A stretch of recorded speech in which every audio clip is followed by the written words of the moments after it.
So this week you're getting started on your WOW project, your wonderful original work of art. So let's go over, you're going to get your packet, and since it's a couple pieces of paper you need to go through the whole process, you want to use the big stapler just to staple. Only 2 staples are necessary. And then your booklet won't fall apart. So in the process you're going to be using all your artistic thinking behaviors, your studio habits of mind, and let's go over what makes a WOW. So your WOW checklist. A WOW project is personal to you. It's original, so it cannot be a copy, and that's going to include further discussion as we go forward. It can't be a copy of something. Carefully crafted, so your best craftsmanship. You may need to develop, craft, and experiment, and I'll build in plenty of time for trying your materials in the planning phases as we go through this. Receive feedback. That will be giving feedback to your classmates, and that will be built into the process.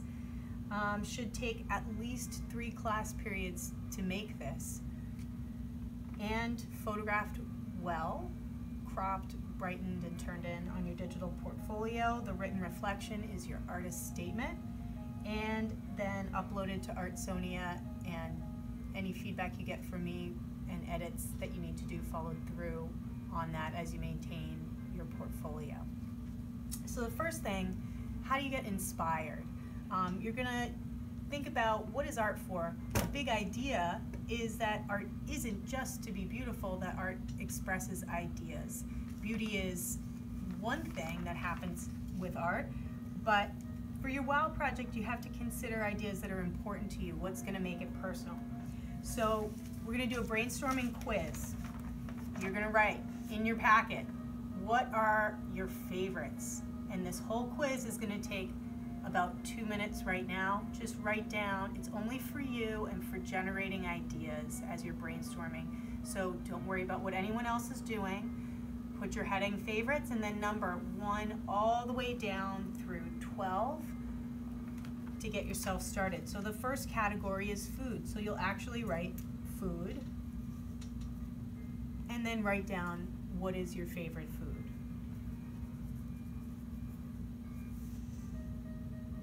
You could write more than one thing, that's okay.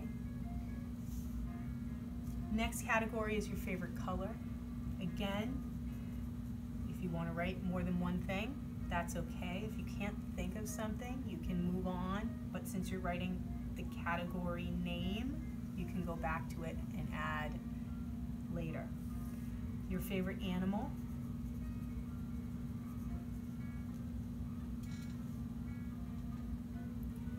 Category 4 is your favorite place.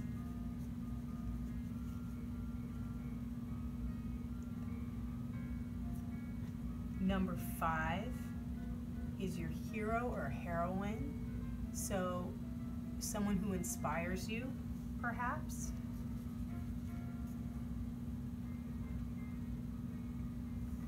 Category 6 will be your favorite school subject.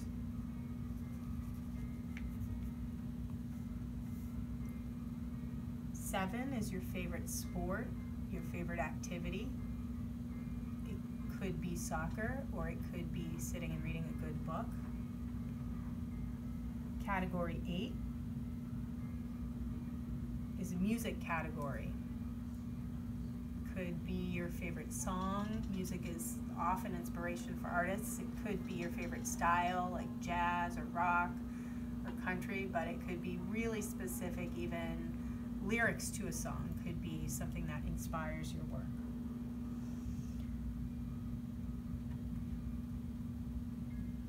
9 is your favorite book or author, or again, it could even just be a part of a book. Category 10 is artist. Now I mean visual artist, so if you don't know or can't think of an art style, you're probably going to want to use my Pinterest page, the link is on the Daily Journal, and look at the art history page, because there are so many different possible styles of art. And this is why you have 2 whole class periods to work on brainstorming. There'll be plenty of time to look, and this is a time to stay very open to to possibilities. You may come back to your first idea, but I hate to tell you, a lot of times your first idea is limited, so please stay open to multiple different possibilities at this point in the process. And then heritage, that's your cultural heritage. Where do you come from going back through your generations? My cultural heritage is Czechoslovakian and German, and that could be something that's important to you. Sometimes that determines your religion. And then I left a 12th category for other. If there is something other that is personal to you, that is really important to you, that is not included in this list, please go ahead and add it here.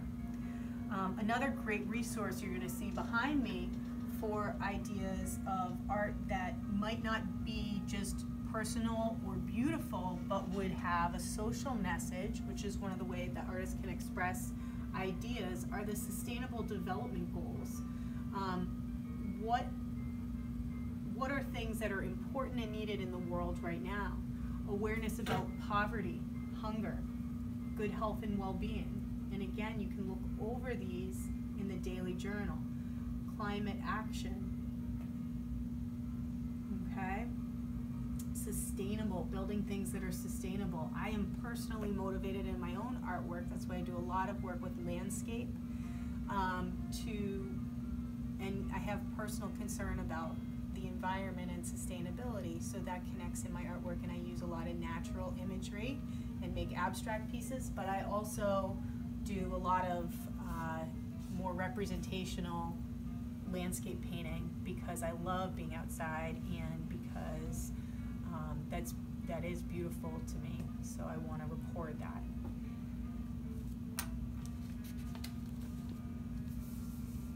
If you have time to move on to the next page, you can start imagining tomorrow, but we're going to talk more about that next week. The imagination or envisioning your project, will it be two-dimensional or three-dimensional, and why? Stay open to different possibilities about the materials, because the open studios for your project include drawing, weaving, fibers are now open, origami, painting, collage, and the sculpture studio. I can't wait to see what the ideas you're going to come up with.